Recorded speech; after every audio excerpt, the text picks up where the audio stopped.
ils ont fait longtemps avec cette dame. Cette dame n'est plus. Ce qu'on me dit, Koko Makito Kokoyem. Alléluia. Na lingeli obo, lingina soit linga. Azoka. Mais on l'appelle sataniste. Alléluia. Amen. Ok.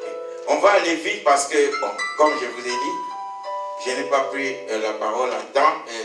On fait passer ça parce que le frère était vraiment inspiré. Il fallait prier. Je sentais quelque chose. Pourquoi ce message? Avant d'arriver à pourquoi ce message, je vais seulement dire que nous connaissons cette histoire. Les jours où Aman est venu dans le palais royal pour demander à ce qu'on parle de Mardoché, c'est le même jour que Esther, après 3 jours de jeûne, vint chez le roi et le roi l'accepta parce que quand tu es en jeûne, tu casses même Bamibé ou la barrière tout. Il était dit que si tu n'es pas invité par le roi, si tu te présentes devant lui, c'était la condamnation à mort. Elle est restée à jeun et Dieu a cassé tout ça.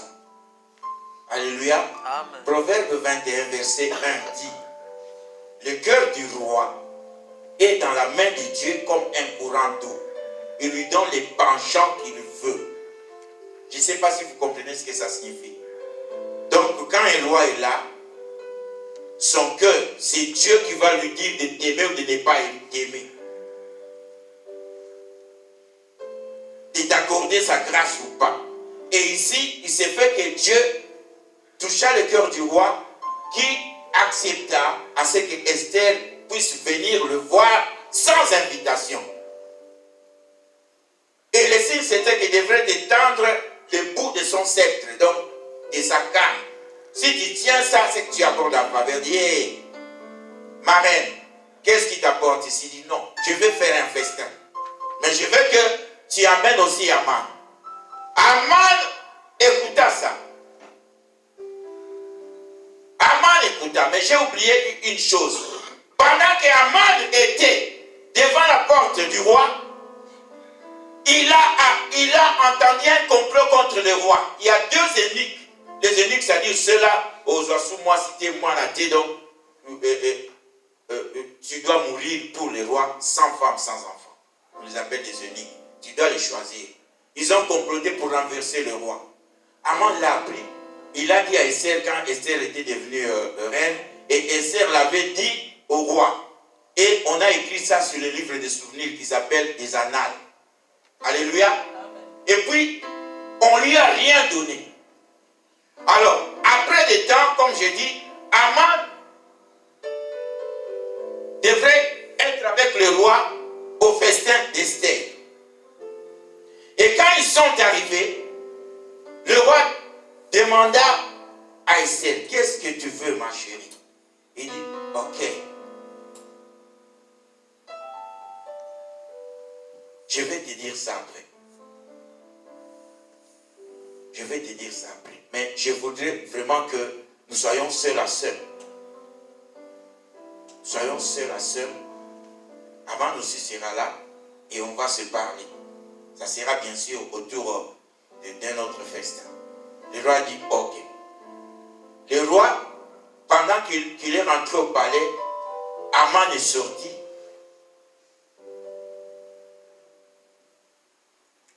Il est allé se préparer pour pendre Mardoché. Et le jour du festin, avant de venir, le roi, Dieu lui a refusé le sommeil.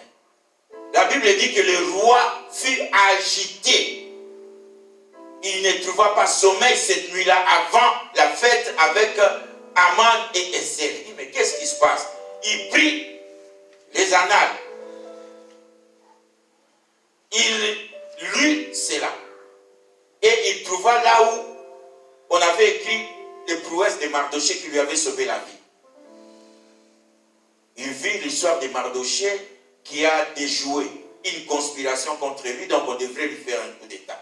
Alors il garda ça. Le lendemain, il alla chez Esther, ça devait être le festin. Alléluia.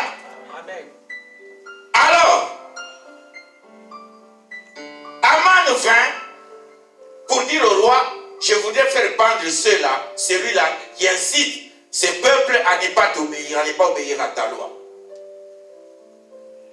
Alors, avant même de dire ça, le roi lui demanda, Aman, qu'est-ce qu'on peut faire à quelqu'un dont le roi voudrait honorer?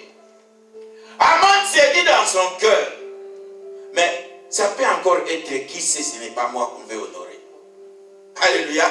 Donc c'est à lui, comme c'était son mois de proposition, c'est à lui de proposer au roi comment honorer quelqu'un. Alors que lui, il est venu pour comprendre Mardochée. Vous me suivez? Ah, le même jour, c'est pour cela que j'ai dit, c'est la guerre entre le bien et le mal. Donc le roi demanda à Aman, je vais honorer quelqu'un. Mais propose-moi comment l'honorer. Aman dans son cœur pensa que ça ne pouvait être quelqu'un d'autre, ça ne pouvait pas être quelqu'un d'autre, sinon lui-même. Il dit, oh roi, ça c'est une bonne question. Voilà ce que tu vas faire. Tu enlèves d'abord ton habit royal là. Tu vas couvrir ces messieurs. Là, il pensait que c'était lui. Il savait que c'était lui. Et puis tu prends ton propre cheval. Tu l'habilles de l'habillement royal. Et tu fais monter celui que tu veux honorer. Tu prends l'un de ceux qui t'entourent.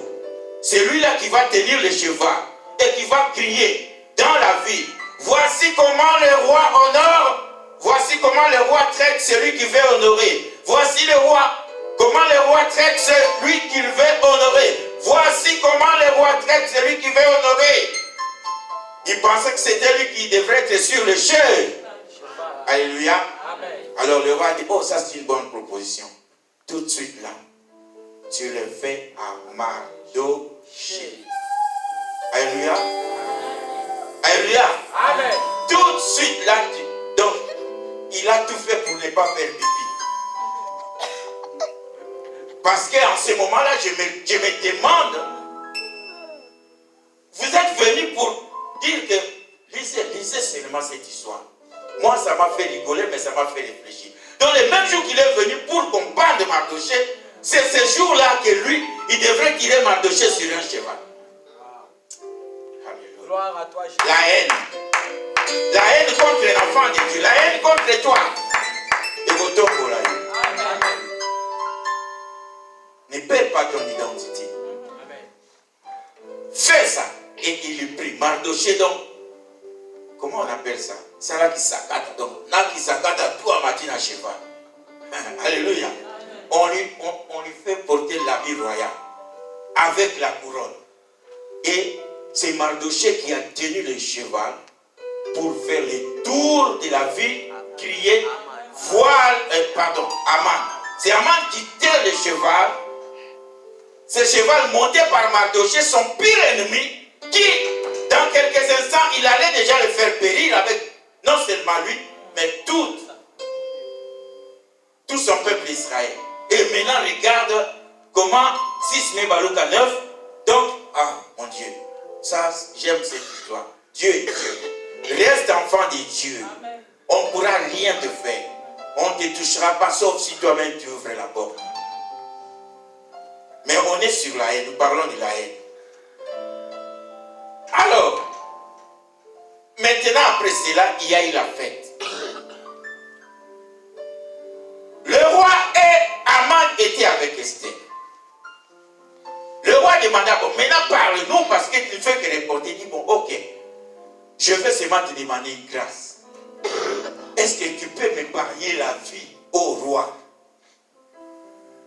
Le roi, comment t'épargner? Tu veux te tuer? Il dit non. Non seulement on veut me tuer, mais on veut me tuer moi et mon peuple. Mon peuple. Il dit, qui est ce bourreau-là? Je veux. En ce moment-là, on remarqua seulement Aman en train de trembloter. Il dit, c'est ce monsieur ici. Alléluia. C'est ce monsieur. Le roi, comme c'était sa bague qui avait signé l'édit pour qu'on détruise le peuple d'Israël, il ne savait plus quoi faire pour punir Aman. Parce que c'était sa propre bague, sa propre signature. On l'avait pris au piège. Il était hors de son état. Il sortit, il alla au jardin. Au moment où il était au jardin, Aman a compris que ça en était fini pour lui. Vous savez,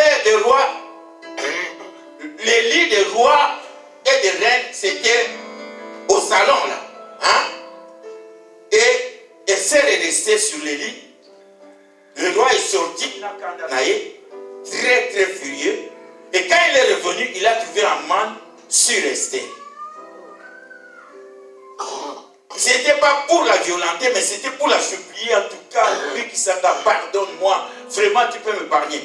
Mais, comme la Bible dit encore, je vous le répète dans Proverbe 21, verset 1er, que le cœur du roi est entre les mains de Dieu comme un courant d'eau. Dieu a suscité une colère vive. Le cœur du roi était très, très, très furieux. Quand le roi a vu ça, il dit, tiens, non seulement tu veux tuer ma femme, mais tu veux la violenter devant moi dans les palais. Prenez-les, qu'on les pende. On a utilisé le même poteau de pendaison pour dire qu'il était méchant. Ces poteaux-là, on a dit que ces poteaux de pendaison étaient de 50 coudées. C'est-à-dire 25 mètres. Vous savez, 25 mètres, c'est comment? Pour pendre quelqu'un, donc il faut vraiment... Alléluia. Lui-même, on l'a pendu. Qu'est-ce que ça signifie? Ça signifie que c'est ta haine qui va te tuer de plusieurs manières. Si tu as la haine, après ce message, tu l'abandonnes. Pourquoi? Parce qu'on voudrait vous faire comprendre, c'est ça l'objectif du message, que la personne qui est son prochain n'a pas d'amour. Or, Dieu est amour. Donc si tu n'as pas d'amour, tu n'as pas Dieu. En fait, ceux qui ont fait les syllogismes, ils savent la logique. Syllogisme hypothétique. Tout homme est mortel. Or, moi, je suis mortel. Donc, je suis mortel. Or, moi, je suis mortel. Alléluia. Donc, comprendre que la personne qui est son prochain n'a pas d'amour. Parce que la haine, c'est le contraire de l'amour. Et celui qui n'a pas Dieu, il va en enfer carrément. Celui qui n'a pas d'amour, il n'est pas Dieu. Comprendre que celui qui est son prochain, qu'il soit païen ou chrétien, il doit se repentir. Bien aimé, si tu es quelqu'un dans ta vie comme Dieu là, tu dois te repentir. Autrement, tu serais loin de Dieu. Même si tu continues à venir à l'église, même si tu continues de l'invoquer, tu es loin de Dieu. Amen. Amen. Comprendre que celui qui est, se fait plus mal que celui qui est haï. Donc si tu es quelqu'un, c'est toi qui as mal. Parce que Dieu, qu'est-ce qu'il va faire? Il va toujours faire monter celui-là pour que tu aies de plus en plus mal.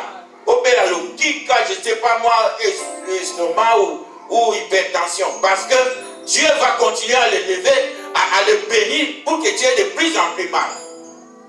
N'ayez pas, s'il vous plaît. N'ayez personne. Parce que tu vas te faire souffrir. Ne haïr que les ennemis de notre spiritualité, c'est-à-dire le diable, le péché, le monde et ses plaisirs et la chair et ses désirs. Donc, Dieu est souvent pour celui qui est haï, il faut le savoir. Dieu va toujours l'élever comme ça. Toi. Alors, qu'est-ce qui amène à la haine? Les agents vecteurs. J'ai parlé de la rancune démesurée. Nous avons vu au verset 6 avec Mardoché. Donc, la rancune. Bah, ça là qui est ma vie, c'est vrai. Mais maintenant, tu veux vraiment le punir en allant au-delà de ce qu'il mérite comme sanction. Et à l'orgueil. Tu es orgueilleux. C'est-à-dire, tu aimes seulement qu'on parle de toi. Alors, quand on commence à parler aussi de quelqu'un d'autre, tu commences à les haïr. Alléluia. Tu aimes seulement qu'on parle de toi. S'il y a quelque chose, grâce à lui. Quand on commence à dire que c'est grâce à celui-là, à celle-là, toi, tu commences à haïr celui-là. L'orgueil, donc, peut amener à la haine. Et il y a la jalousie, bien sûr. Nous connaissons l'histoire de Satan dans Apocalypse 12. Satan a vécu avec Dieu. Il connaît ce qui est là. Mais à partir du moment où Dieu lui a tourné les dos, l'a précipité, il a commencé à donner cette faveur aux hommes. Satan est très furieux. La Bible le démontre au verset 17 le 12e chapitre, que Satan est venu irriter contre tout ce qui vient du sein d'une femme. Amen. C'est la jalousie, comme Caïn aussi devant Abel, son frère. Il y a l'égocentrisme. Donc tu veux que tout soit pour toi. Tout soit pour toi. L'égoïsme en même temps. Et lorsque Dieu commence à bénir d'autres, tu commences à les haïr. La cupidité, l'avarice. Tu veux seulement avoir tout. Tu veux avoir tout. Les préjugés, j'ai parlé des exemples ici. Et puis le mépris. Donc mépriser, comment on a monté le repas. Si j'ai tué Aman, il faut éliminer tout. Donc pour toi, Aman n'était qu'une fourmi. Et les complexes aussi. Ça peut être un complexe de supériorité ou d'infériorité. Si tu penses que tu es au-dessus de tout le monde, dès que quelqu'un essaie d'émerger, tu commences à y haïr. Ou bien si toi, tu souffres d'un complexe d'infériorité, au monde tu finiras par haïr. Parce que donc, les deux complexes, il faut éviter. Sois ce que tu es. Amen. Alléluia. N'envie pas, sois ce que tu es. Amen. Échec ou incapacité chronique. Mais toi, tu ne fais qu'échouer. Les autres ne font que réussir. Au bandit Koinaba. L'envie. Là, c'est sans commentaire. Si tu as envie, tu finiras par haïr celui qui vient. Donc, ceux qui marchent selon la chair, ainsi de suite. Donc, ce sont toutes là les œuvres de la chair. Et comme conséquence, tu deviendras meurtrier. Et meurtre avec sadisme. Vous avez déjà appris des gens assis à Gomi Moutoumé, avant de Kata Kataï. C'est suite à la haine. Tu as déjà tué quelqu'un, il ne sent rien, il ne sent plus rien. Mais tu commences à l'égorger, à le découper, mais à l'insulter même. Est-ce qu'on n'a pas vu ça? C'est la haine, le fruit de la haine. Tu lui as foutu une balle, il est tombé. Et tu viens encore, tu amènes, je ne sais pas moi, la tronçonneuse pour le découper. Ça, c'est la haine. Ça ne peut pas se retrouver au sein de l'enfant de Dieu. Amen. Sinon, quand Jésus va venir, tu ne vas pas monter avec lui. Il y a des maladies psychosomatiques qui peuvent même entraîner la mort. Vous savez, les maladies psycho, c'est ce qui viennent avec tout ce qui est esprit, tout ce qui est mental. Par exemple, si tu es quelqu'un, dès que tu le vois, déjà tension dans les maths. Dès que tu le vois, ton cœur commence à battre avec un rythme là désordonné. Alléluia. Donc lui, il n'est rien. À les canaillés, à saluer rien. Il y aura son monier. Donc tu deviens malade. Vrai ou faux? Tu peux même être hospitalisé pour ça. Tu peux même mourir. Mais quand on va te demander même ton passé qui vient, mais qu'est-ce qui se passe? Tu ne diras rien. Pour Yokason. Parce que personne ne veut dire qu'il n'a pas ni pour Naïnakaï. Est-ce que quelqu'un peut dire ça? Alléluia. Et il y a aussi l'occultisme. On a prouvé pour nous dominer, je veux le prouver. Au côté occultisme, pour mon toyo, il n'a pas la kisaï. Soit comme un bon mokolekaï, soit même pour les kisaï. Au pesa MB. Faut pas. Donc ça peut entraîner la mort. Et en fait, compte, tu peux aller en enfer. Et j'ai ajouté quelque chose là. Tu peux agir avec maladresse. Il y a beaucoup de gens qui sont en prison pour Inakamutu. Il ne veut pas. Et un jour, le gars s'approcha dans une cérémonie. Il dit, ah, bonjour papa. Petit mbata. On vient, on t'arrête, tu vas en prison. Ce sont des exemples. Amen. Parce que tu les supportes. Alors comment vaincre la haine? C'est aussi facile que ça. Il faut d'abord demander l'aide du Saint-Esprit. Parce que tu ne sauras pas vaincre ça seul. Éphésiens 5, verset 18 est clair. Demande le Saint-Esprit. Et il y a la Bible qui dit que vous, vos pères qui ont un mauvais cœur, ils savent donner de bonnes choses à leurs enfants lorsqu'on on leur demande. Du poisson à la place des serpents. Ils ne donnent pas de serpents, ils donnent du poisson.